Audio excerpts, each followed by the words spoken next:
అందరికీ నమస్కారం. నేను మీ గోపాల్ అయ్యంగార్. శ్రీమతే రామానుజాయ నమః. ఈ వారం 12వ తారీఖు జనవరి నుంచి 18వ తారీఖు జనవరి వరకు మేషరాశి నుంచి మీనరాశి వరకు వారఫలం ఎలా ఉందో తెలుసుకుందాం. గతంలో మనం బుధగ్రహం గురించి చాలా వివరాలు తెలుసుకున్నాం. బుధగ్రహానికి అధిపతి ఎవరు, బుధగ్రహాన్ని ఎలా ఇంప్రెస్ చేసుకోవాలి జాతకంలో అనే విషయాలన్నీ చెప్పాం. ఈరోజు సూర్యుడి యొక్క మార్పు జరుగుతూ ఉంది. ఈ సూర్యుడు వచ్చేసి ధనుస్సు రాశిలో నుంచి మకర రాశిలోకి ప్రవేశించేటువంటి సమయం అనేది ఏర్పడుతుంది. కాబట్టి దీనిని మకర సంక్రమణం అంటారు, మకర సంక్రాంతి అంటారు. 12వ తారీఖు నుంచి 18 వరకు మనం వారఫలం చూస్తున్నప్పుడు మధ్యలో కరెక్ట్గా 15వ తారీఖు నాడు సూర్యుడు మకర రాశిలోకి ప్రవేశిస్తున్నాడు అన్నమాట. దానివల్ల కూడా 12 రాశులకు ఎలాంటి చేంజెస్ ఉన్నాయనేది తెలుసుకుంటూ ఈ వారంలో గ్రహాల స్థితి చూసుకుంటే గురువు వృషభ రాశిలో, చంద్రుడు మిథునం, కర్కాటకం, సింహం రాశిలో ప్రయాణిస్తూ, కుజుడు కర్కాటక రాశిలో, కేతు కన్యా రాశిలో, సూర్యుడు బుధుడు ధనుసు రాశిలో ఉండి 15వ తారీఖు నాడు సూర్యుడు వచ్చేసి మకర రాశిలోకి రావటం, శని శుక్రగ్రహాలు కుంభరాశిలో కలిసి ఉండడం, రాహు మీనరాశిలో సంచరించడం అనేది ఈ వారం జరుగుతూ ఉంది.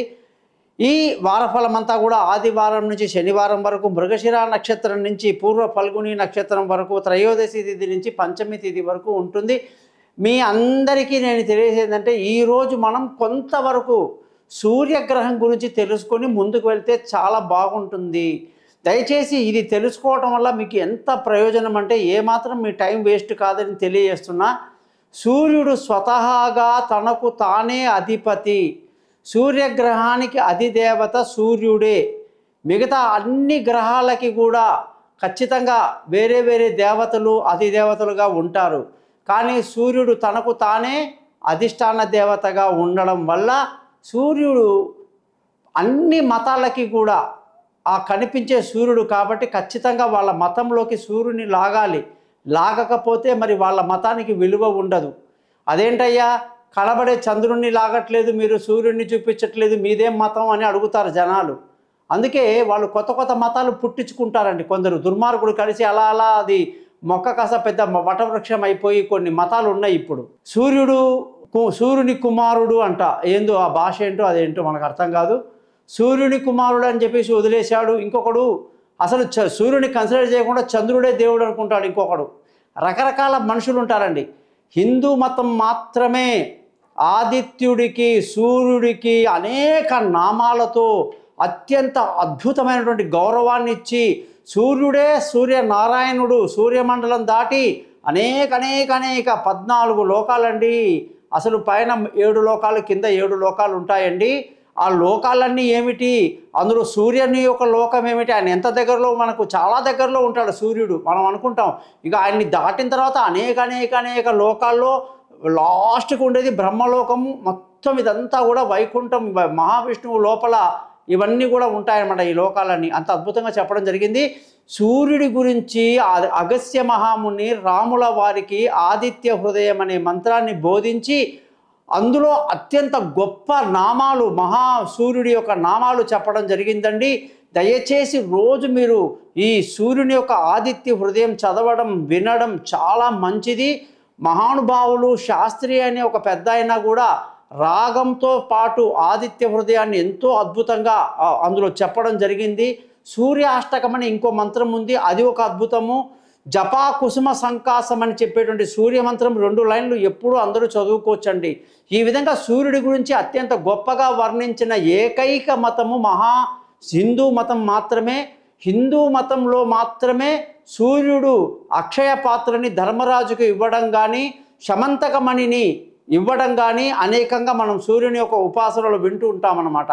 అంత గొప్ప సూర్యుడు ఇప్పుడు మకర రాశిలోకి ప్రవేశించడం వల్ల ఉత్తరాయణ కాలం అనేది మొదలవుతుంది అని అత్యంత గొప్పగా చెబుతూ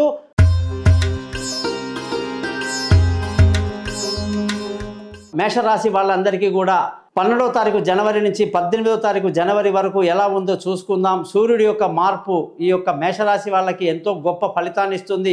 15వ తారీఖు నాడు సూర్యుడు మకర రాశిలోకి ప్రవేశించి ఉద్యోగం లేని వాళ్ళకు ఉద్యోగం ఇస్తున్నాడు, ఉద్యోగంలో ప్రమోషన్లు ఇస్తున్నాడు, పెద్దవాళ్ళు అధికారుల యొక్క ప్రశంసలు అందింపజేస్తున్నాడు, అలాగే కొత్త ఉద్యోగంలో అవకాశాలు ఇస్తున్నాడు. అలాగే విదేశాలకు వెళ్ళాలన్న వాళ్ళకి చక్కటి వీసాలు గీసాలన్నీ కూడా మంజూరయ్యేటట్టుగా సూర్యుని యొక్క అనుగ్రహం అనేది మేషరాశి వాళ్ళకి ఈ వారం అద్భుతంగా ఉంది అని తెలియజేస్తూ, మేషరాశి వాళ్ళు వాళ్ళ యొక్క పిల్లల యొక్క డెవలప్మెంట్ చూసి వాళ్ళ యొక్క భవిష్యత్తు గురించి బ్రహ్మాండంగా ప్రణాళిక చేసి విదేశాలకు పంపడం కానీ, చదివించడం కానీ, ప్లాన్ చేయడం కానీ అన్నీ కూడా ఈ మేషరాశి వాళ్ళు ఈ వారం చేస్తారు. ఈ వారం అంతా కూడా సంతోషంగా ఆనందంగా గడుపుతారు. విందులు వినోదాల్లో కాలక్షేపం చేస్తారు. ధనం యొక్క రాబడి చాలా బాగుంది. కుటుంబ సంతోషం చాలా బాగుంది. పిల్లల చదువులో మంచి పురోగతి. బంధువుల స్నేహితుల సహాయ సహకారాలు పెద్దగా ఉండదు. అలాగే విలువైన వస్తువులు, భూములు, ఇల్లు, వాహనాలు కొనడానికి ఈ వారం మంగళవారం తర్వాత చాలా బాగుంది. అలాగే ఆరోగ్యం పట్ల కాస్త శ్రద్ధ వహిస్తూ ముందుకు వెళ్ళటం అనేది మేషరాశి వాళ్ళకి ఎంతైనా మంచిది. శత్రువుల మీద ఒక కన్నేసి ఉంచడం మంచిది. రుణం ఇచ్చిన వాళ్ళ ఒత్తిడి కాస్త ఉంటుంది, జాగ్రత్తగా ఉండాలి. భార్య భర్తల మధ్య చక్కటి సయోధ్య కలిగి సంతోషంగా ఆనందంగా ఉంటారు. పెళ్ళి కాని వాళ్లకు పెళ్ళి కుదురుతుంది. దూరంగా ఉన్న భార్యాభర్తలు కలుసుకుంటారు. అలాగే ప్రేమికులకు చాలా అనుకూలమైనటువంటి వాతావరణం కనిపిస్తూ ఉంది. పార్ట్నర్షిప్లో వ్యాపారాలు బాగా కలిసి వస్తాయని కూడా మనం బ్రహ్మాండంగా చెప్పొచ్చు. మేషరాశి వాళ్ళకి అదృష్టం బ్రహ్మాండంగా ఉంది. పెద్దల యొక్క ఆశీస్సులు బ్రహ్మాండంగా ఉంటాయి. ధర్మ మార్గంలో పాటిస్తూ ముందుగా వెళ్తుంటారు. అలాగే అదృష్టవంతులు అవుతారన్నమాట.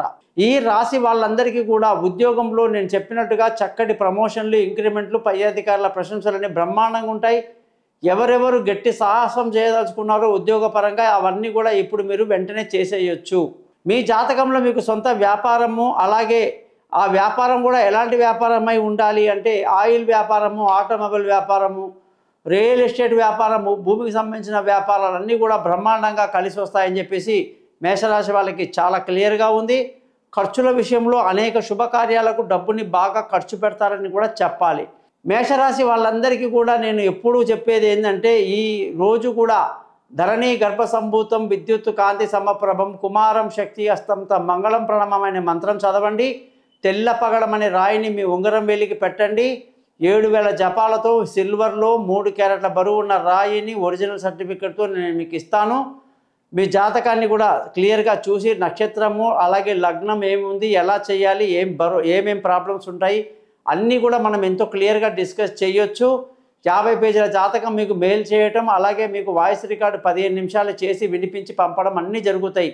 మీరందరూ కూడా మీ జాతకాలు తెలుసుకోవడానికి మీ date of birth, time of birth, place of birth ఈ నెంబర్కి పంపించండి. మీరు మీ యొక్క దశ అంతర్దశని బట్టి ఏం జరుగుతుంది, ఏం జరగబోతుంది, ఎలాంటి నిర్ణయాలు తీసుకోవాలి, ఎలాంటి పరిహారాలు చేసుకోవాలనే అన్ని విషయాలు కూడా ఖచ్చితంగా మనం తెలుసుకోవాలని చెప్పేసి మీ మేషరాశి వాళ్ళందరికీ తెలియజేస్తున్నాను. అలాగే మేషరాశి వాళ్ళందరికీ కూడా ఇందులో అశ్విని నక్షత్రము వాళ్ళందరూ కూడా కేతు యొక్క నక్షత్రం కాబట్టి రోజు కేతు మంత్రాన్ని 7 సార్లు చదువుకోవాలి. భరణి నక్షత్రం వాళ్ళు శుక్ర మంత్రాన్ని 20 సార్లు చదువుకోవాలి. కృతికా నక్షత్రం వాళ్ళు సూర్య మంత్రాన్ని 6 సార్లు చదువుకోవడం ఎంతో మేలు కలిగిస్తుందని తెలియజేస్తూ, జాతకం కొరకు కాంటాక్ట్ చేయండి. ఈ ఛానల్ని సబ్స్క్రైబ్ చేస్తారని ఆశిస్తూ సెలవు తీసుకుంటాను. మీ గోపాల్ అయ్యంగార్.